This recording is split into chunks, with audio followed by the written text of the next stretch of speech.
Okay, welcome to the painting desk. As you can see, I've got myself, obviously I haven't actually got any of my original painting mats in.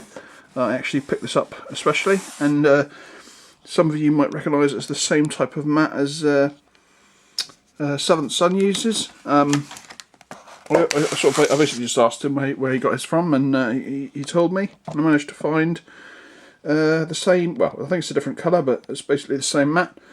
I particularly liked these parts here, which give you the base sizes, which I think would come in really handy. But anyway, that side, you can see I've got a lot of paints in. However, this isn't my full collection of paints, and I am missing I'm still missing some quite important paints and paint sets as well. That hopefully I'll come across at some point and get in. But I think, you know, for all sort of intents purposes, I think I've practically got all of my paints in. Probably about maybe 80% of my paints are here. But strangely enough, I've got no brushes, or I had none of my original brushes anyway. I actually ended up buying some. And I obviously no tools, so I ended up buying some extra tools to help me get back into painting. So let's start off with doing these red shadows, because that's really the main point of this video. And I'm not sure about the light here. I think eventually I'm going to have my desk lamp when I come across that. That'll obviously come in really handy for lighting up miniatures.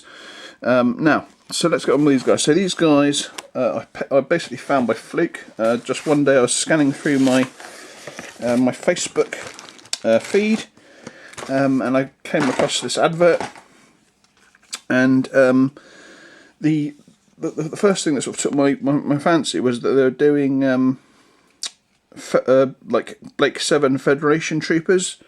Which was something that I was kind of on the lookout, because I wanted to get some the Blake 7 miniatures that Crooked Dice do, and I was on the lookout for, because they do Federation Troopers as well, but only like small packs.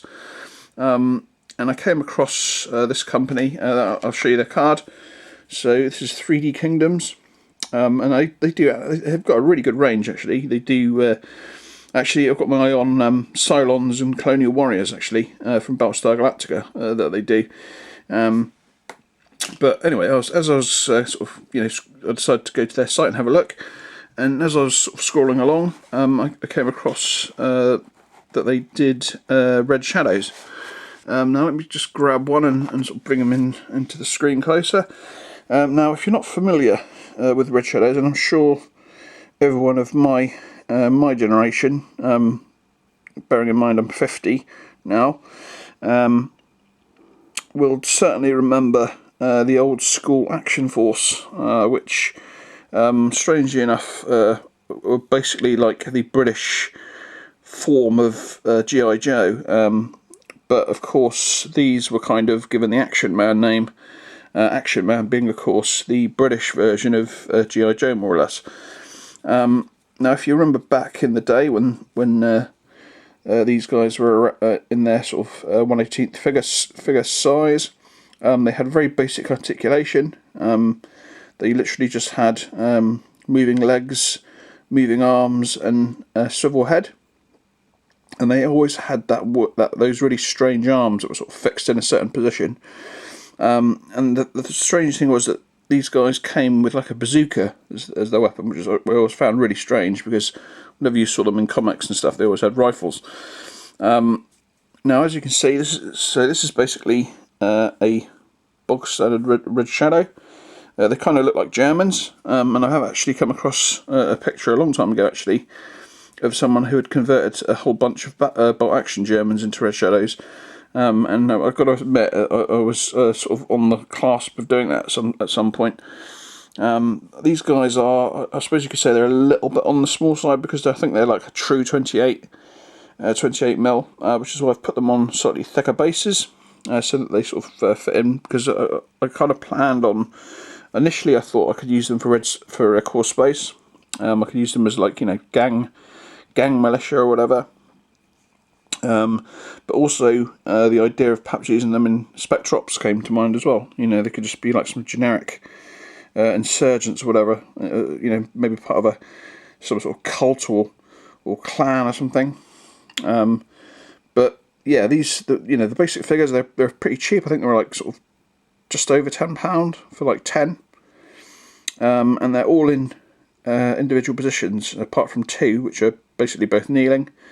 All the rest of them are all in unique positions. So let's just start off with this guy. You can see they're pretty easy to paint. They're just literally just red with black gear, and then you've got the markings. And now the little skull and crossbones you probably can't really see on the very well on the actual video, the actual film here, is actually there. It is actually sort of a detail as such, so you know you can quite easily go in and just carefully paint it in. You can see the eye dots as well. They were there as well, so they've actually got a lot of detail.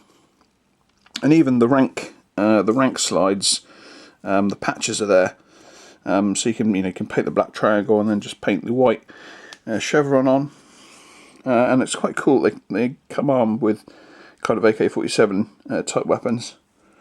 Really, really cool. If you're a fan of Red Shadows, like I have been for a long time, then it's definitely worth hunting these guys down, because not only are they cool, but they're also quite fun to paint, and I think they look really cool when they're done as well.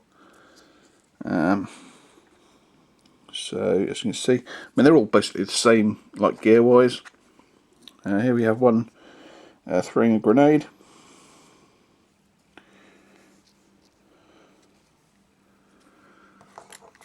Now this guy I've done as the sort of sergeant.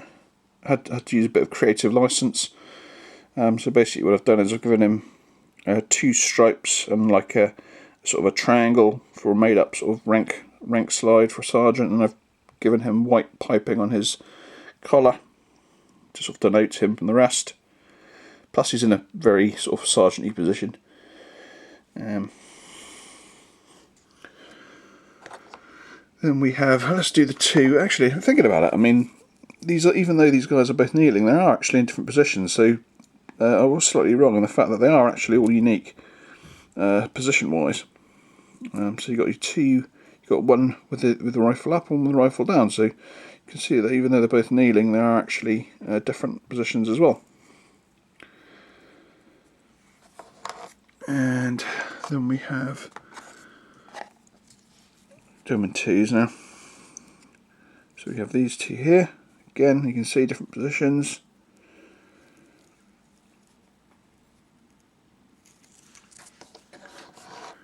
And finally, these 2 here, which again are in similar positions, but again different. You can see that he's got his rifle angled down a little bit further, and their heads are in different positions. So really, really cool. So that's the Red Shadows. So let's just move those to the side. I thought what I'd do now is I'd show you some of the things that I've... actually, no, there's one more thing that I need to show you that's painted, actually. Now this is a little command base for like War of the Roses. Now this particular base I actually won from Medieval Warrior, from Nick, in his competition that he did sometime quite a while back, actually. He contacted me just after I'd moved in, actually, to say that he was trying to get hold of me to say that I'd won, and could I get him an address. Now obviously for a long time before that, thinking about it, actually, I think he contacted me first, but before I'd actually moved, I was kind of in the throes of moving, so I couldn't give him an address to send it to, because it was not really, you know, I didn't really know what was going to be happening, because my situation got actually quite dire, to the point where for a couple of months I was sort of technically homeless. You know, I basically didn't have anywhere to move to. However, because I was still at my old place, obviously I still had somewhere to stay. But it really went down to the wire. The place that I moved into here literally came up less than a month before I would have run into some real troubles. So this is a command stand, a Yorkist command stand. The character is a chap called Sir Roger. Let me just get my picture of his coat of arms up. Now, I did actually ask Nick which character this was, because obviously he knew. I'd kind of forgotten. And I contacted Martin, Seventh Son, who's obviously well, he's certainly the War of the Roses, the only War of the Roses expert I know, to help me try and find this coat of arms, and he actually found it, and it ended up, like I say, being this Sir Roger Kynaston guy, who's got quite a unique coat of arms, because we sort of found out in the end that it's actually made up of another knight's coat of arms, which he apparently took and added to his coat of arms. I think it was this red chevron here. I think he took that from another lord's banner for himself. So yeah, this is really, I think it's professionally painted by a chap who's dropped, his name is dropped in my mind. But it's really cool. This was my first sort of introduction to a 28mm War of the Roses figures, and I've got to say, they are pretty decently painted. You can see if you look at his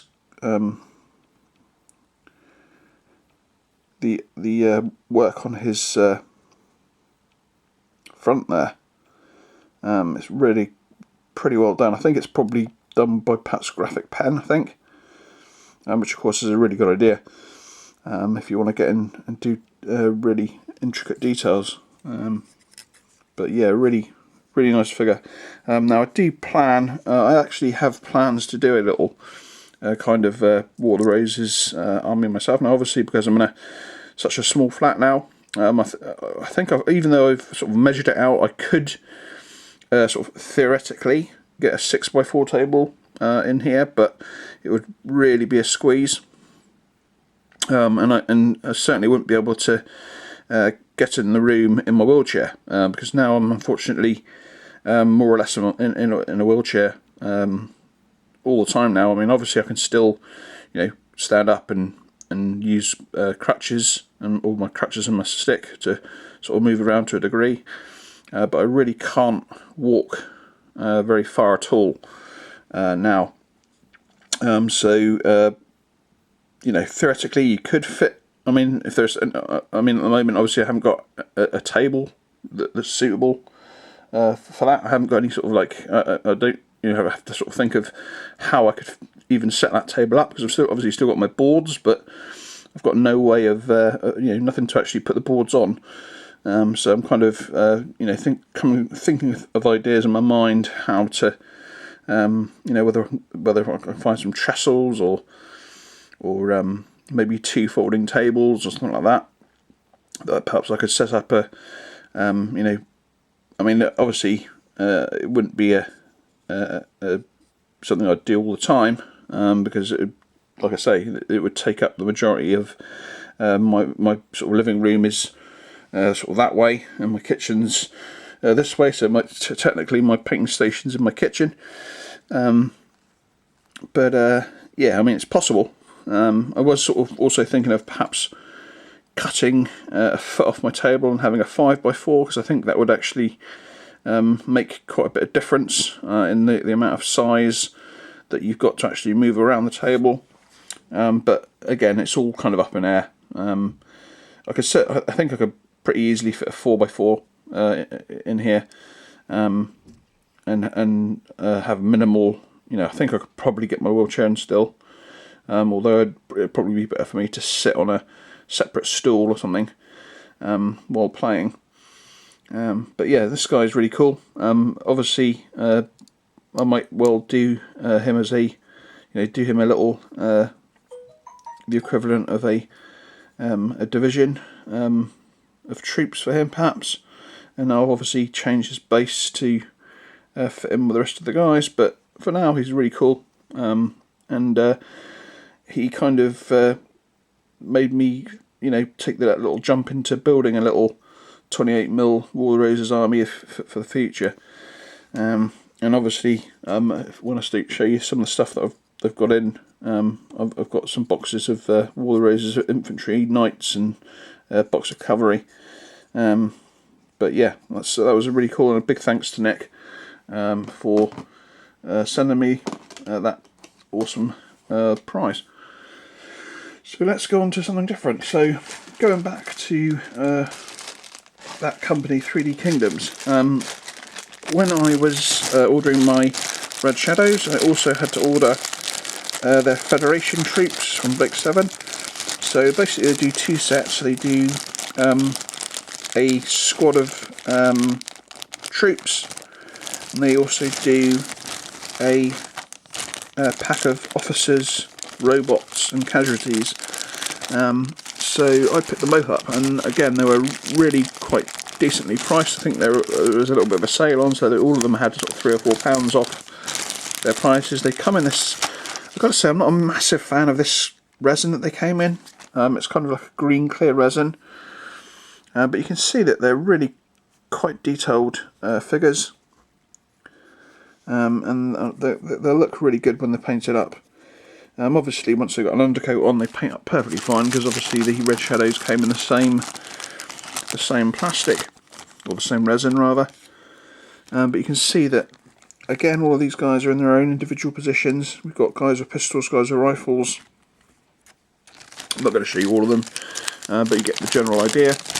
So in here we have, like I say, 10 Federation troops, which are the bad guys from Blake 7. And in this pack here, this is the officers, robots and casualties. So you get 2 of these casualties, and you can see that they're kind of designed to go in a sort of slaughter base, which I don't actually have many slaughter bases myself. I always call these citadel style bases. Slaughter bases, because that's basically who they always remind me of. But you get 2 casualties. I can't remember if they're different. They probably are. Let's see if I can find the other one. Yeah, here we go. They are different.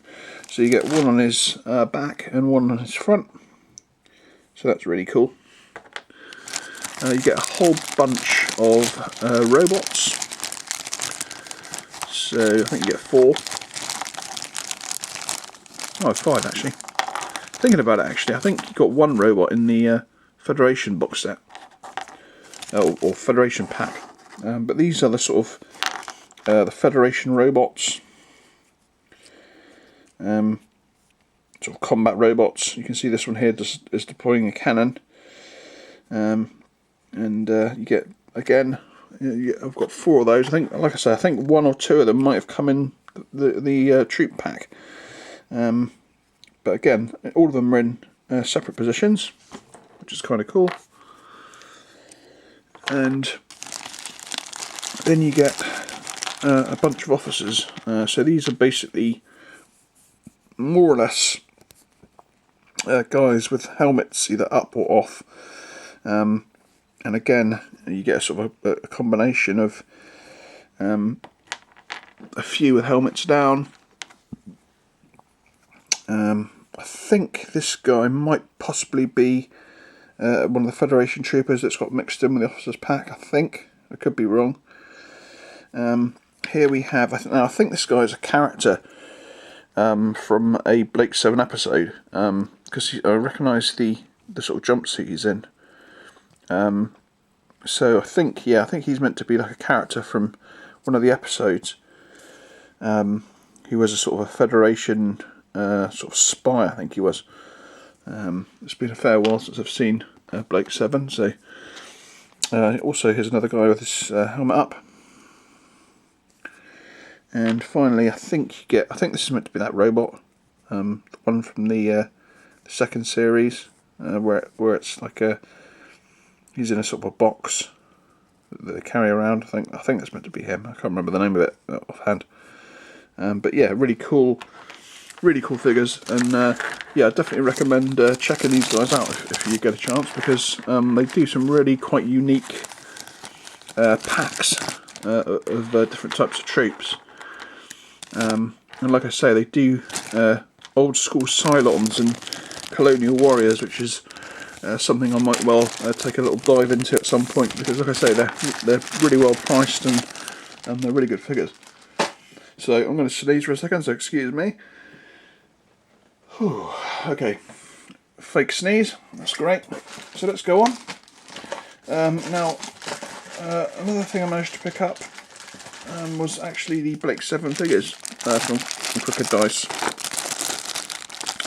So they offer 2 packs. They offer the Blake 7 crew from the original first series, and then they offer the crew in there later towards the end of the run, when they're kind of on a different ship and all different outfits, and their blasters changed, and they had the different sort of robot, and they had that weird box robot again. So this is the later pack set. Now again, I've kind of forgotten all the characters' names, but I think this guy's meant to be Avon, I think. I could be wrong. And then there's that the sort of the newer chap that joined, and you can see that they've got the sort of newer style blasters rather than those sort of like they look a bit like soldering irons, the old blasters.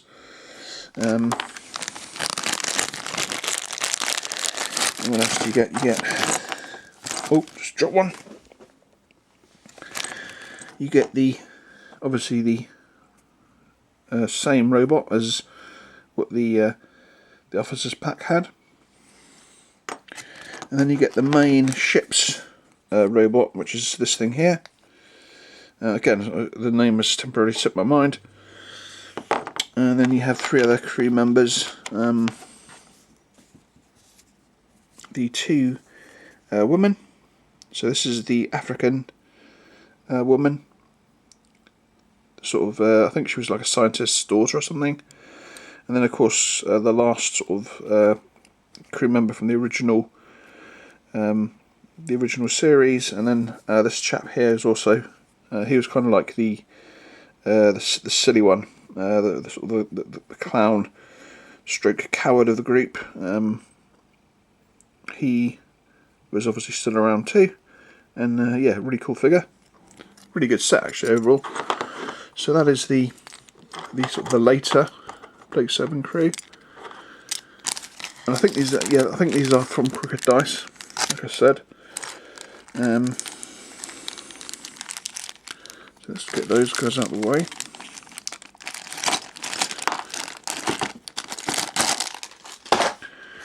And then we have the original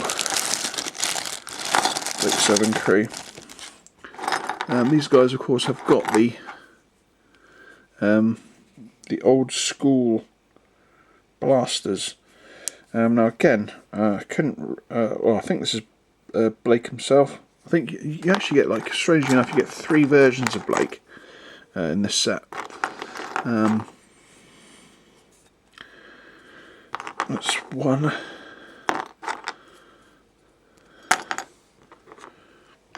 Yeah, here you go. So you get 3 different versions of Blake himself, which is kind of strange. But they're nice figures all the same. And then you get the 2 or the 3 women.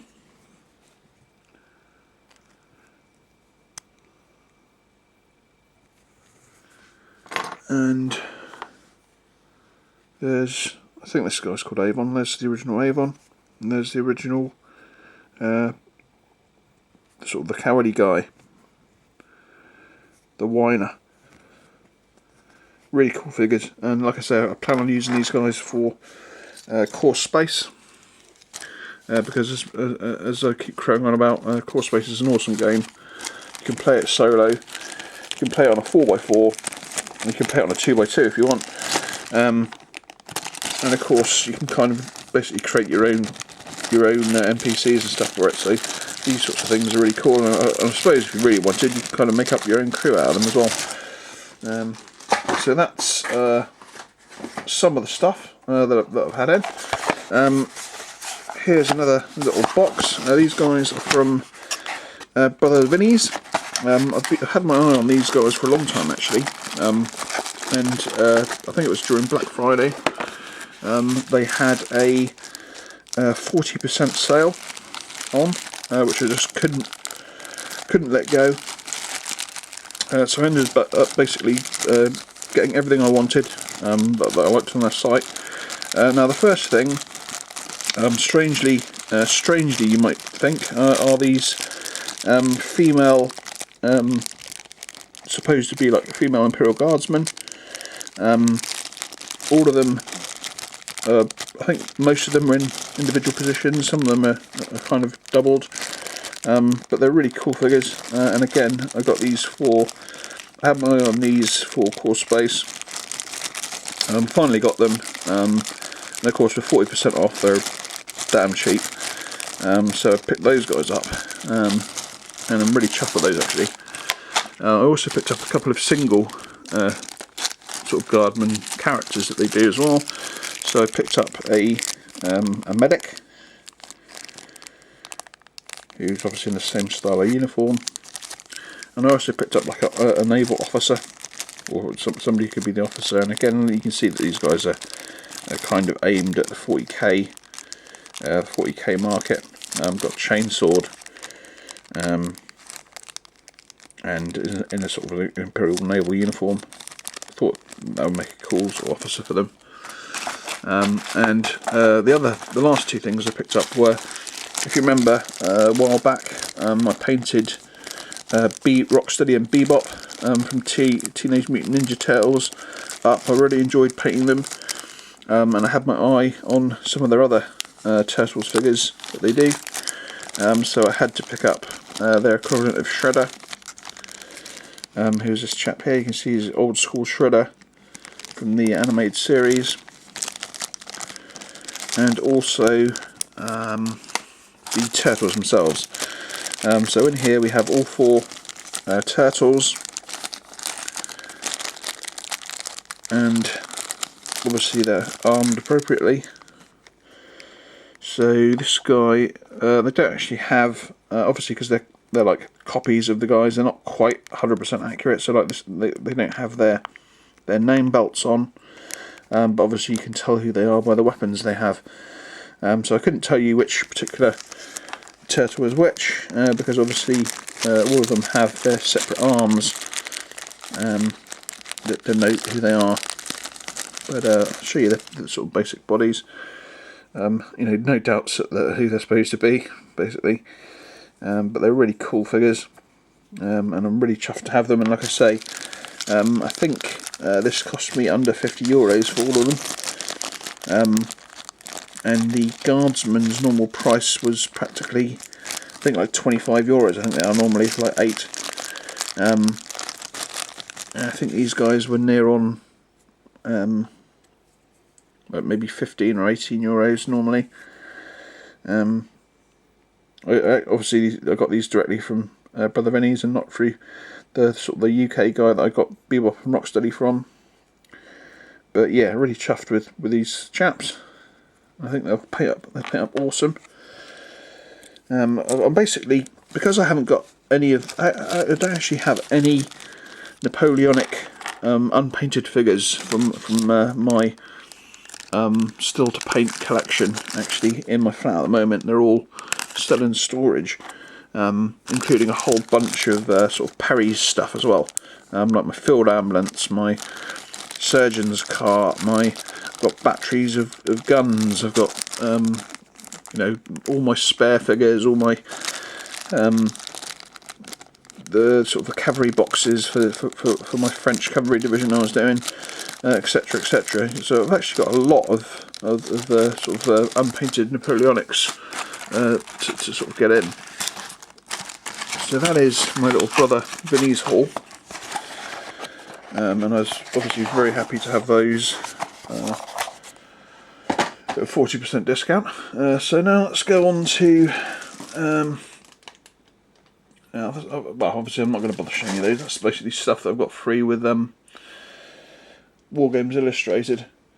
Let's go for these guys next. So obviously when Warlord were doing their figure of the months a couple of months back, I picked up the Napoleonic figure, the Napoleon being painted by the famous artist.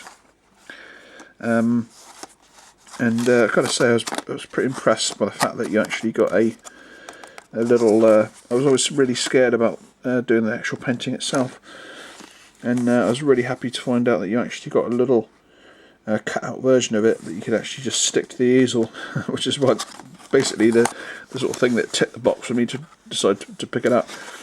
So that I'll be doing him at some point. That'll be really cool to do. Then we have a few boxed sets of figures. So let's get those in. So here's the Wars of the Roses figures that I've picked up as well. I actually picked up a lot of stuff for not being able to paint. So these I picked up probably 2 or 3 months after I first moved in. So basically I have 2 boxes of the regular infantry. So let me just get rid of those. I have a box of the Foot Knights, which I think look absolutely awesome. I'm quite looking forward to painting some of those up. Finally, a box of light cavalry as well. I thought I'd get a box of cavalry in.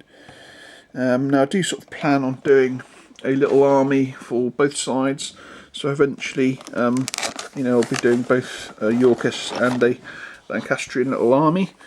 And then finally, when I ordered the Napoleon figure, I picked up the Mig Alley add-on for Blood Red Skies, which is something that I'm really quite interested in. Actually, I've also got a Panther, a squadron of Panthers as well, which of course is my favourite sort of Korean era aircraft, the F9F Panther. But this is kind of cool. It's quite cheap. You get 2 F-86s and 2 MiG-15s, and you get like the jet related stuff in there. Just a little, just something to basically help take up the postage, really. So that's that. Then we have this. This is a bit of an impulse buy. Obviously, I do plan on doing Cruel Seas, although I do basically have starter armies for all the nations. This popped up in my email. I think it was just before Christmas, or a few weeks before Christmas, or maybe just after Christmas. That Warlord were doing that sort of charity patrol boat, the sort of like the harbour patrol boat, the Medusa. So I decided to pick that up. It finally came, and it's quite a nice little model actually. And of course you do get its you don't get a card for it, which is a bit strange, but you do get tokens and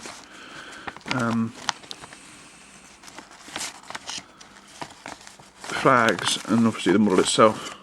So there's that. I suppose I could show it to you. It's quite a nice resin model, and of course you do get metal bits to add to it too. So it's quite a small thing actually, but there it is.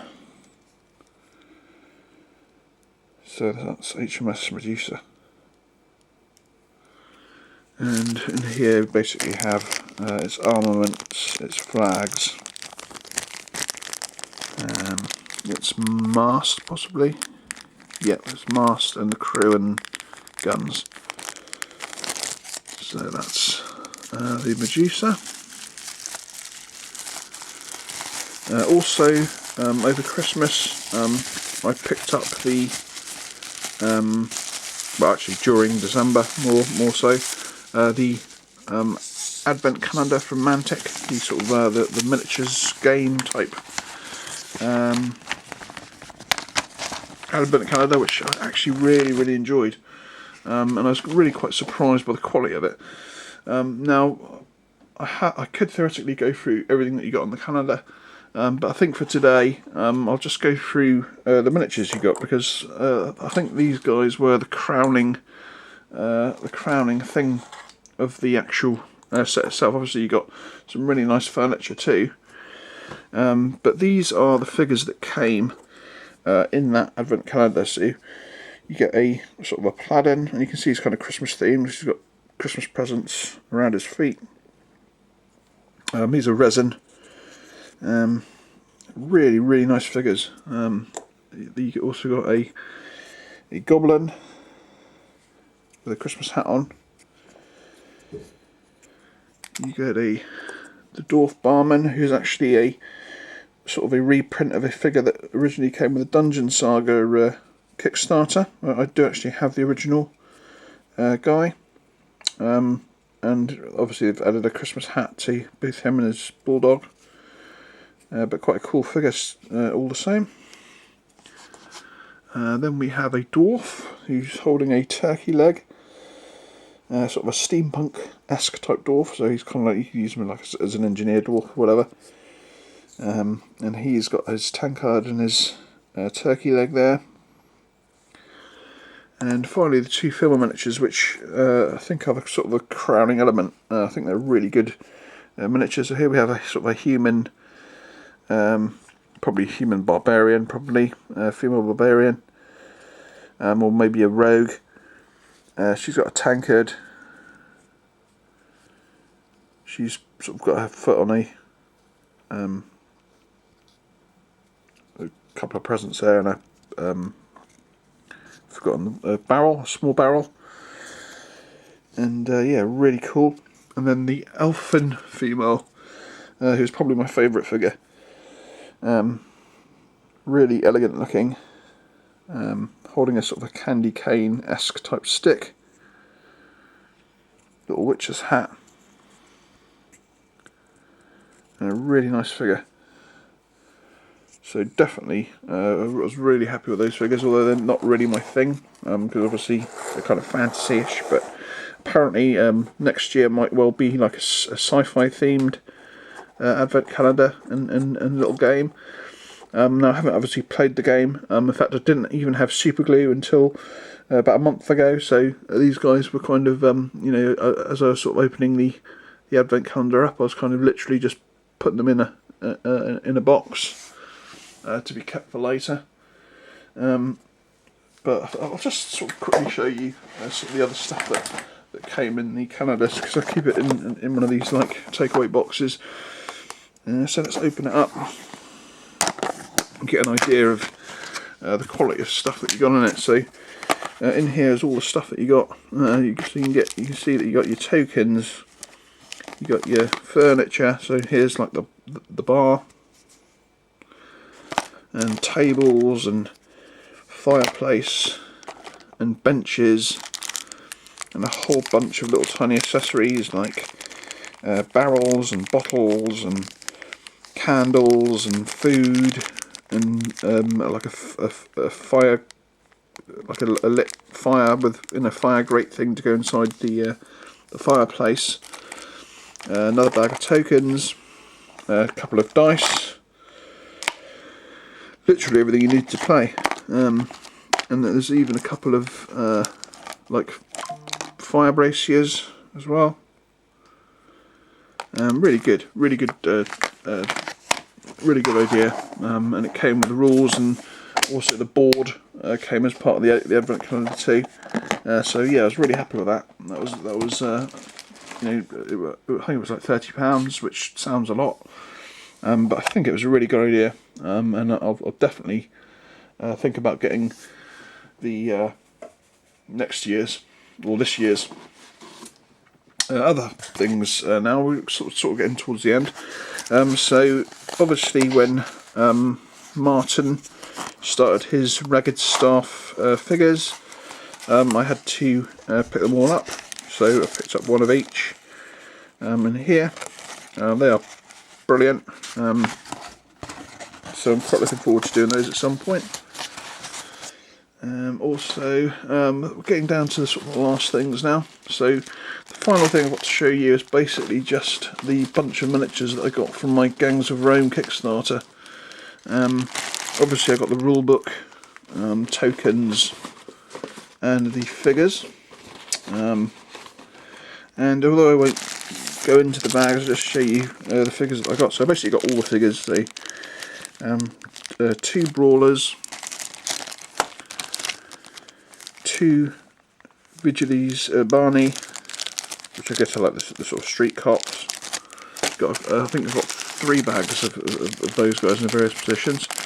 The Oscan players, which are kind of like mime artists and stuff. And these are like, I think they're like a little actual sub gang in the actual rulebook. I think they have stats for them. Then we have Vigiles Ibani with lanterns. We have the, this is an extra pack that I picked up separately, so these are the Daughters of Sopore, which are like 3 metal figures, female figures. 2 acrobats, Leper, the veteran gang leader, the Barney gesturing halt, so 2 of those, the puppeteer,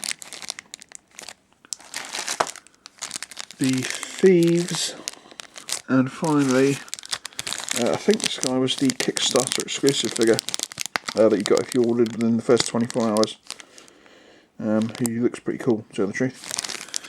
So that's everything. That's all the figures that I've picked up since I moved in.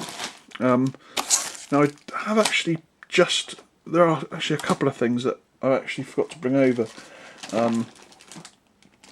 which I kind of forgot about, so I probably won't show them now, but perhaps I'll do a video on those guys another time.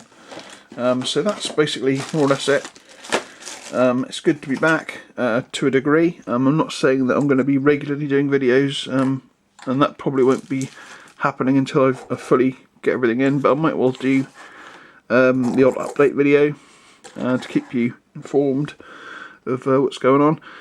Now finally, if I just take my camera off the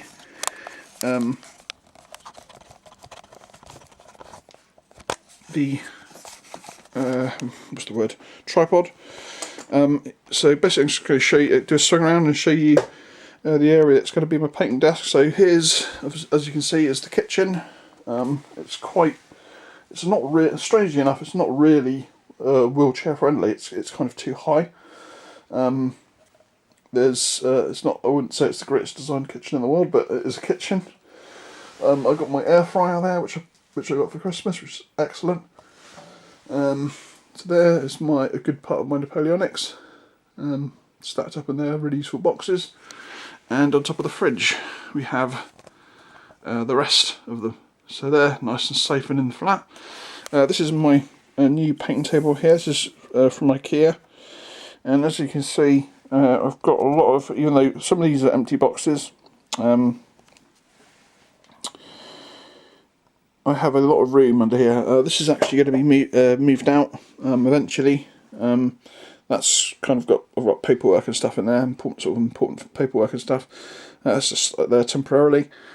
And I've actually got 2 of these little things here, which are basically like extensions for mini bookcases, which make nice little sub shelves. And I'm going to basically have another one of those on this desk eventually. It's a 6 foot long desk. It's probably about, I don't know, maybe 2.5 foot wide. So it's practically the same dimensions as the table I had before, apart from the fact it's just a little bit lower. You can see I've got my washing machine over there. There's my wheelchair, which I'm actually sitting in an office chair at the moment. And if I swing around this way, you can see my living room. If I can actually maneuver myself around, there's my fridge. Very exciting. But there is my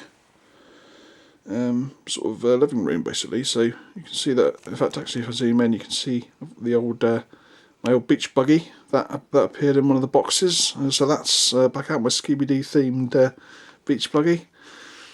And I've got a couple of Avatar Way of Water vehicles over there. So I've got like the crab walker and one of those sort of robotic military walkers.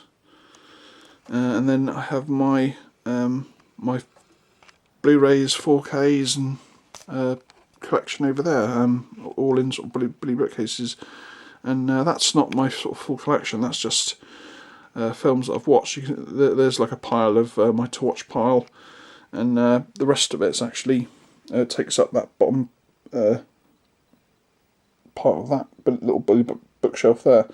I actually have quite a growing pile of to watch films, because what I tend to do is, because I've got so many films, I find that if I were to put everything into my collection, I would forget what I haven't watched, and basically you'd never end up watching what you buy,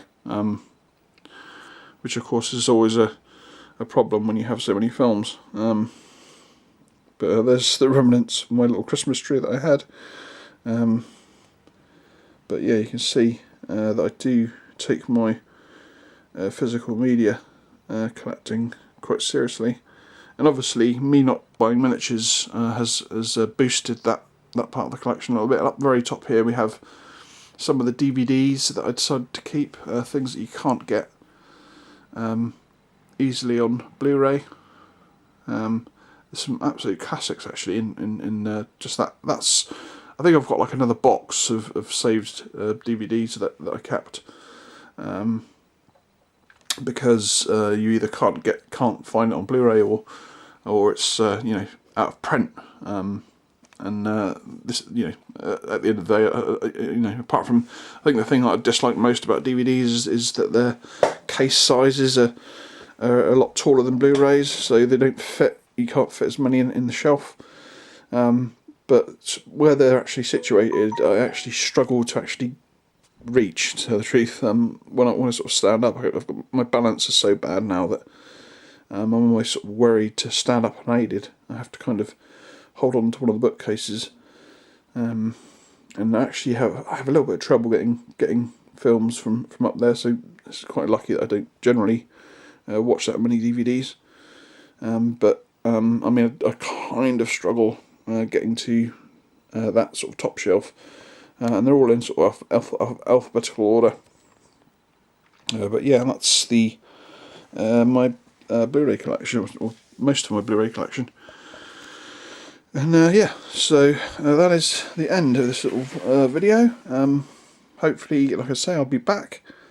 Not like regularly, but every now and then, until I get everything in. And then hopefully it'll be more or less back to normal. I've got to admit, I am quite looking forward to getting everything in and everything packed away and everything at hand again. So yeah, that's the end. I hope you're all doing well. I've kept watching your videos. Sometimes it's hard to you think that, like, if you're not painting yourself, it would be cool to sort of watch painting videos, but I found that at times I'd be like, I wish I could paint, and you wouldn't be able to because I didn't have my paints in or whatever. There's the brushes that I've got. Actually, I picked up a cheap pack of brushes from Amazon. I think they were like £12, and you get like a whole bunch of them. But they're even like synthetic. But they're actually really quite good brushes. I don't think they'll last that well. But for the money, they're actually really, really good. You get just about every size. and you even get like dry brushes as well. Like there's one of the sort of the dry brushes that you get. So it's quite a cool little set of brushes, really. And they go right the way down to minute. And then another thing I picked up, I had to pick up another scalpel. Good old Swan Morton, my favourite type of scalpel. And of course my favourite 10A blades. I do actually have a box of 11A blades as well, which are in my in storage somewhere. So I actually hunted around and tried to find some 10As and ended up getting a really good deal. I think I got like 20 packs of them for like £13 or something, which is really, really cheap. So they're all in there. And I also picked up another pack of snips, which are the same snips that I had before. So these were from Amazon, and you get these blue ones, and you also get like Tech Wars ones. You can just about see the handle in there. These are really good actually for the money. Now they're not the best snips in the world, but they're certainly good at doing their basic job. Obviously they're a little bit on the thicker side, so sometimes you don't get quite as good a cut sometimes. Sometimes you find that you've got spaces that they don't quite fit that well because they're a little bit thicker, but they are pretty decent for the money. And like I say, having some snips is better than having none at all, so they'll do for now. Obviously I'll come across my proper ones eventually, and that's, like I say, that's about it. So one last shot of the red shadows, and yeah, hope you're well, and I'll catch you all next time. Bye bye.